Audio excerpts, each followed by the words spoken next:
next winter, Eric Laithwaite built a model of a new invention out of his boyhood Meccano set.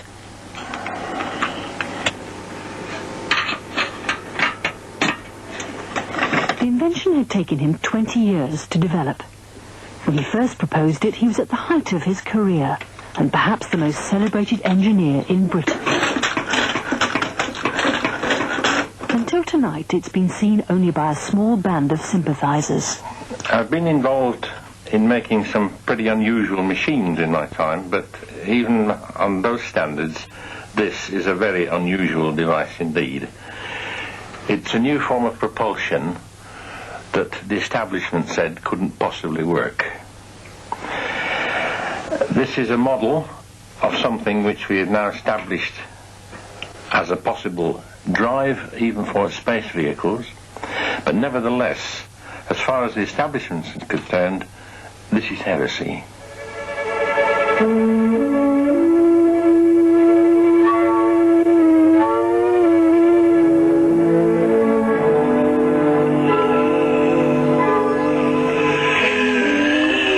The heart of this new machine is a gyroscope, and gyroscopes have always fascinated me. Of course, they're to do essentially with things that spin. And I think things that spin are magic, whether it be spinning electrons, spinning planets, or spinning galaxies. Sometimes I think spin is all there is. I think matter itself is nothing but spin. Certainly, with this gyroscope, I hope to develop an entirely new propulsion system.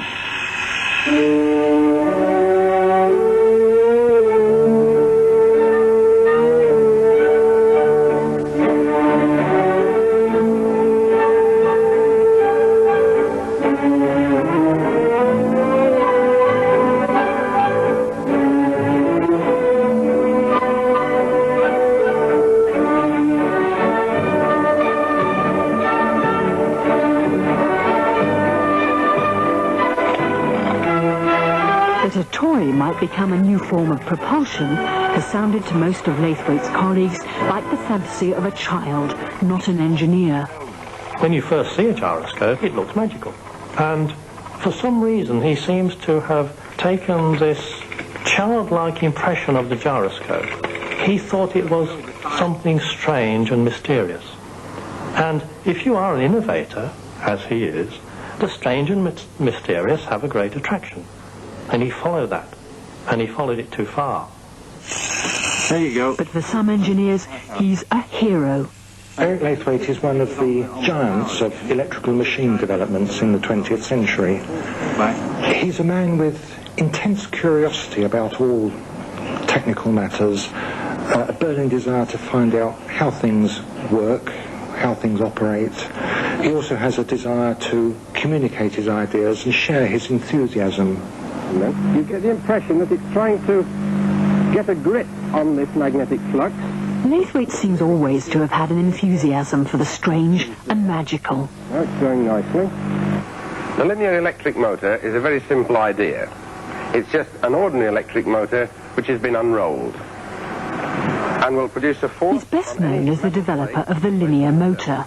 We put the aluminium plate on the surface and switch on. And the effect of the force is now quite obvious.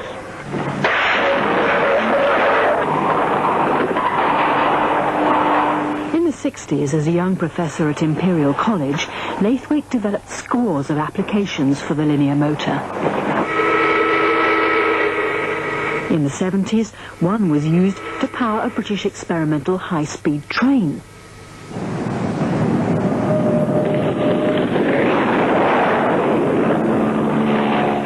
Helped develop a full-scale test vehicle combining the latest hovercraft and linear motor technology. But one day he suddenly got bad news. The tracked hovercraft company is at present in jeopardy, and it stands a chance of stopping just for lack of funds. And stop it did when the British government pulled out. But Laithwaite wasn't beaten. Switch on. He immediately proposed an even better idea for a high-speed train. Now, you see the supported height is now about 6 inches. And 6 inches is more than the height you would need to suspend a high-speed train. He made a linear motor levitate by electromagnetism. We've designed a motor to propel it, which gives you the lift and guidance for nothing. Literally for nothing, for no additional equipment, and for no additional power input. This is beyond my wildest dreams that I should ever see that sort of thing occur. Maglev has shown up well under test at the Railway Technical Centre. It has... But in Britain, Laithwaite's visionary idea was only half-heartedly developed and then dropped, With all this going only to be taken up by the Japanese and Germans. It was the final disappointment. Systems of the future. The cancellation was a terrible blow to him. He saw a major project work he had been engaged in for years, which had been building up gradually but steadily, making progress and seeming to be leading to something quite outstanding. He saw this all vanish, disappear almost overnight when the project was cancelled, and it was a terrible blow for him. Electromagnetism is, for me, the nearest thing we have to sheer magic. Two different directions of motion with one and the same set of coils. But ironically, for the public, Laithwaite was rapidly becoming an engineering superstar. He tried hard to be as enthusiastic about linear motors as before, but he now knew it was a technology that in Britain had been unfulfilled. I've got a rubber model. He'd reached a dead end, but his life was about to be changed forever.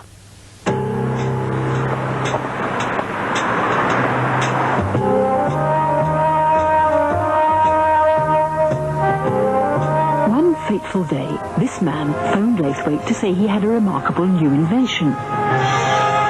Laithwaite invited him to Imperial College.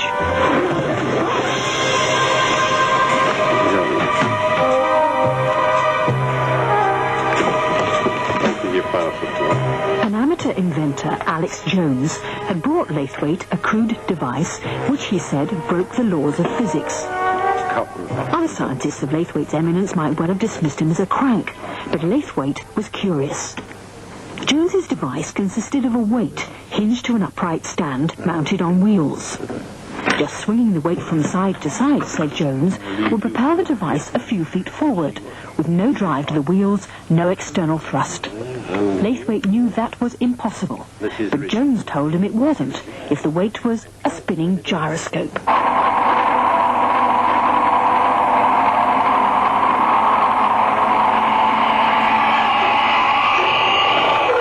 Laithwaite vividly recalls his reaction. When Alex switched his machine on, it was quite disturbing to one's upbringing. The gyroscope appeared to be producing a force without a reaction. When you see something like that, you say, well, that shouldn't happen. And once you see something like that, then you're hooked, don't you? You just got to find out. I thought I'd seen something that was impossible. Like everyone else, I'm brought up on Newton's laws of motion. The third law is supposed to have said, for every action there's an equal and opposite reaction. Therefore, you cannot propel a body outside its own dimensions. This thing apparently did. So Laithwaite immediately set about investigating more impossible things a gyroscope might do. I started to do experiments of my own.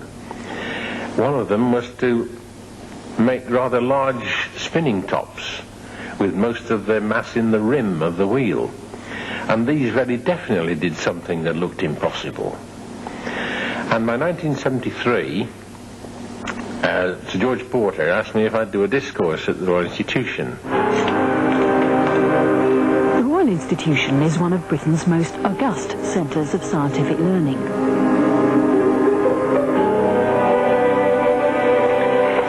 Has a long tradition of inviting some of the nation's leading scientists to give a discourse about their work.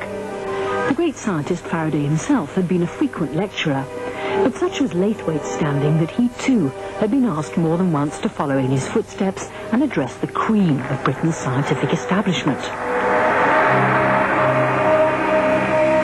I've given a number of Laithwaite decided to discuss his new research on gyroscopes. I was very excited about it because I knew I had something to show them that was startling. And I did it rather in the spirit of come and look what I've discovered, come and share this with me. My closest friend. And it was only afterwards I realised that nobody wanted to share it with me. Well, tonight one of the... His mistake was to appear to challenge the very foundations of science, even Newton himself. A gyroscope is a curious device in which conventional physics seems to go out of the window. First of all, we spin up the wheel, and it's then what I call live, as opposed to when it's not spinning, dead. So what I'm going to do is to hang this large weight on, and then as it's rotating, hang on the weight, it precesses, it has angular momentum about the vertical, we catch the weight next time round, hop, and the angular momentum just simply disappears, it seems to evaporate. It makes you question the validity of Newton's third law. Action and reaction are equal and opposite. And this is another experiment that appears to defy conventional physics. And you see, this is not doing what the physics book says it should, because the mass centre is certainly not the centre of rotation. And that's not what is supposed to happen. He only learnt afterwards how his audience were taking it all. Go away. There were several things in the lecture that were pure heresy. It won't go away. That is a ridiculous thing to see. To say that an object can rotate in a circle and not produce the full amount of centrifugal force, the man's obviously a lunatic. And the second thing was lifting the big wheel. How do you manage to lift a 50-pound wheel with one hand? There is no way I can pick that up with one hand, not above there. I'm not a strong man, I don't into weight training. But when it's spinning, it's another matter.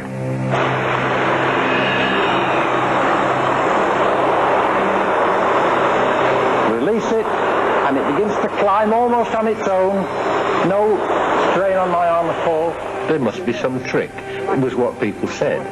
Whereas in fact I knew that once you got this thing precessing, it appeared to float. It did appear to lose weight. And it was this idea that a gyroscope might lose weight that Laithwaite developed in his last experiment, one which was far too heretical for his audience and proved his final undoing. So if the big wheel lost weight, the question is, will these little wheels lose weight when they're turned round and made to precess upwards, just like the big wheel? Let's try.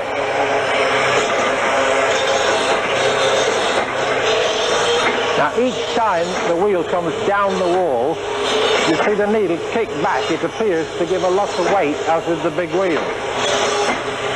Although Laithwaite genuinely thought he was opening up a brand new area of research, and that as Britain's most famous engineer, he would be taken seriously. You could use this loss of weight. This is certainly the most exciting experiment. I was simply trying to tell them that, look, here's something very unusual that's worth investigating. I hope I've got sufficient reputation in electrical engineering not to be written off as a crank. So when I tell you this, I hope you'll listen. But they didn't want to. I don't think we've hardly begun. After the RI lecture, all hell let loose, and primarily as a result, first of all, of an article in the New Scientist, which was followed by articles in the daily press, with headlines such as "Laithwaite defies Newton." And the press is always excited by the possibility of an anti-gravity machine because of spaceships and science fiction. And the minute you say you can make something rise against gravity, then you've made an anti-gravity machine. And then the floodgates are unleashed on you, especially from the establishment. You've now brought the science into disrepute, or you're apparently trying to, because you've done something which is against the run of the tide. Such was the hostility that the Royal Institution, for the only time in its history, didn't publish the discourse, as if they were trying to pretend Laithwaite had never given it. It hadn't happened. Even today, 20 years later, none of his eminent colleagues will publicly talk about that evening, or indeed about Laithwaite himself. After the discourse that never was, Laithwaite was banished from the scientific establishment. He ought, on the basis of all the work he had done before with electrical machines, he ought to have become a member of the Fellowship of Engineering, perhaps a Fellow of the Royal Society. And I understand that he was nominated for these honours, though because of this incident the nominations were blocked and he was never given those honours. Richard Milton is an electrical engineer and science writer who's made a special study of the phenomenon of scientific heresy. Historically, it seems to be almost an integral part of the scientific process, because many of the famous names of the past, heroes of science, in fact, like Faraday and the Wright brothers, people like Edison, they were all, in their day, ostracized and ridiculed because their contemporaries were unable to see that what they were doing was an advance in science. They perceived it as being dabbling in some kind of occult or taboo subject. There have always been eccentrics in the history of science. There have always been Eric Laithwaites, and they've always been derided and marginalised. But I think in the last 10, 20 years, the process seems to have accelerated. It's become worse and worse as science has become more institutionalised, more bureaucratic. It's become almost entirely publicly funded. The sort of sanctions which institutional science is able to bring to bear on the eccentric have multiplied, and today, if you don't toe the line, if you and you don't have to make a radically new discovery, you can be ostracized simply for thinking about it. Tesla himself, writing about his early life, describes his determination. Today, Laithwaite no longer draws the crowds. He's been marginalised, but, according to most of his colleagues, for good reason. He left his own chosen subject, the field he understood, and drifted into a wonderland of mechanical engineering where his instincts didn't work. The evidence for the output... For 15 years he'd become a figurehead of novelty, and he wanted that to continue. And that, I think, is the driving force that led him on, to do something different, something of world importance. But although the innovator, the genius, is always opposed by the dunderheads who don't understand things, even the genius must stop and say occasionally, am I a genius? Am I really doing something new? Or am I deluding myself into believing I'm a genius? And I feel that Eric fell into that second category. But despite everything, Laithwaite was convinced gyroscopes had some kind of unusual force. He searched through the records of patent applications and found scores of inventors had had the same idea, some even believing gyroscopes to be the secret behind flying saucers. People like amateur inventor Sandy Kidd. Working from his garage, Kidd claimed his anti-gravity device, although it couldn't take off, did lose a pound in weight. He showed it to the one scientist he knew would take it seriously. In the 1980s, Laithwaite was still a professor at Imperial College, where he'd kept up research on gyroscopes on the side. At the time, he thought Kidd had made a real breakthrough. There can't be any doubt. I mean, there we go, there's a whole object that goes up.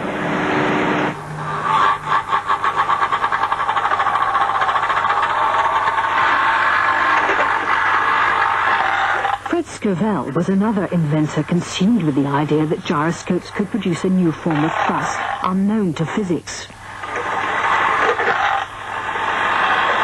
I feel that the establishment will not accept anything unless we've differentiated it twice. A retired government engineer, Scovell, together with Laithwaite, thought the new force would show up in the complex mathematics of the gyroscope. But the few scientists who specialise in gyroscopes soon put Laithwaite right. Many people have been fascinated by the behaviour of spinning objects, including gyroscopes. Amongst these, of course, is Professor Laithwaite. And the suggestion has been that these phenomena do not comply with existing classical laws of physics. This is not the case.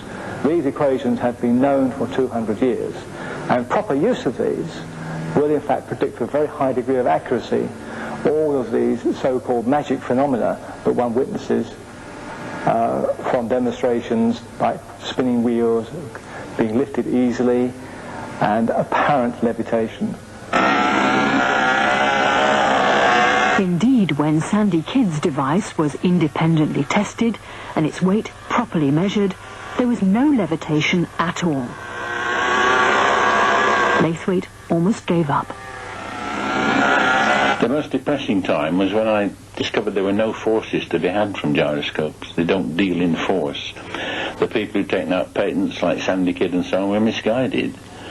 The mathematics said there were no forces, and that was correct. The thing that wouldn't go away was, I asked myself, can you lift a 50-pound wheel with one hand, or can't you? And is it a smooth motion, or you're not jerking it? No, it's smooth. And does the spinning top on the board not gyrate about its mass centre? That's right, it doesn't. Of all the critics that I showed lifting the big wheel, none of them ever tried to explain it to me. So I decided I had to follow Faraday's example and do the experiments.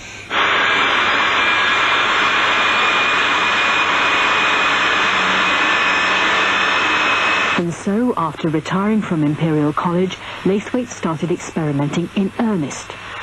Sussex University offered him a laboratory, and he was partnered and funded by a fellow enthusiast, engineer and inventor Bill Dawson. Standing on a weighing platform, Laithwaite again tried lifting the spinning 20-kilogram wheel.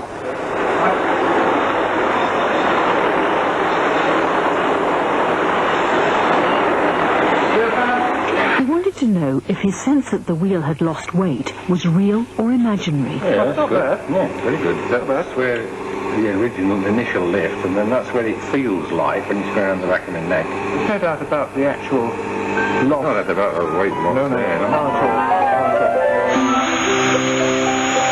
all. Laithwaite and Dawson have spent the last 3 years deep in research. The first thing we're trying to find out was how we could lift a 50-pound wheel with one hand. So we set out to try to reproduce this as a hands-off experiment, and we almost reproduced the effects we had with the big wheel, and we could get lift. Oh, yes. Okay, try another time. Then we tackled the problem of lack of centrifugal force, and indeed the experiments were telling us that there was less centrifugal force than there should be. Meanwhile, of course, I was trying to do the theory, of course. I was still trying to do the mathematics. We devised more and more sophisticated experiments until, not long ago, we cracked it. Okay, camera running. Ready? Yeah, hang on.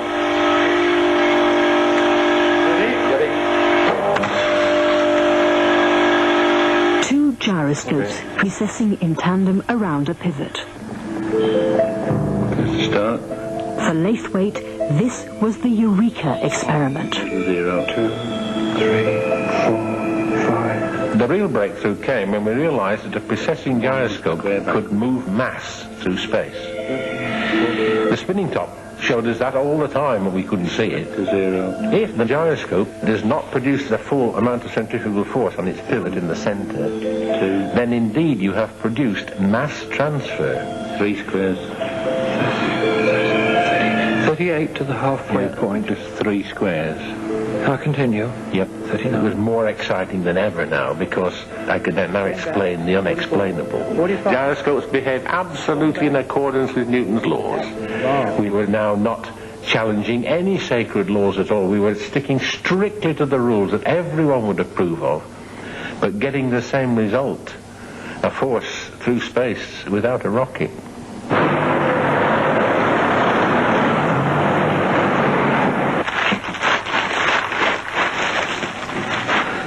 I'd like to look at this.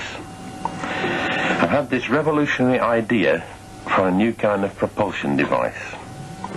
Last winter, Laithwaite took to a patent lawyer an idea in Meccano for a completely new system of locomotion, mass transfer by gyroscope. And what you're trying to do is to get this wheel, as it were, from here to there by precessing, then get it back from there to there by sliding, but to do it as a continuous process. Right, but the crux of it is this precession of the gyroscope to move the mass. That's right. And that is a completely new discovery. That is what we discovered. Right. And where do you see the principal application for this device? Well, the first thought, of course, is space propulsion, because it doesn't use a rocket. Right. But of course, if the power-weight ratio was high, then there'd be all manner of other applications, especially if you could make it hover like a helicopter without any use of air in order to do it.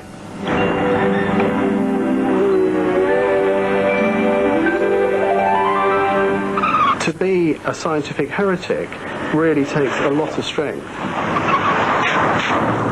I suppose you could say, does it matter if science ridicules and ostracizes a person who doesn't play by the rules? But I think it does matter. I think it matters to all of us, because practically every major advance in technology in the last 100 years has been some kind of defiance of the rules. But this derision, this perception of the research being without value, without merit, that alone can be enough to kill off promising lines of research. The worrying thing about this is that when you look back at the history of science, it isn't those on the inside that produce the innovations. It's those on the outside. It's the Eric Laithwaite of this world, the people who are perceived as the eccentrics that produced inventions.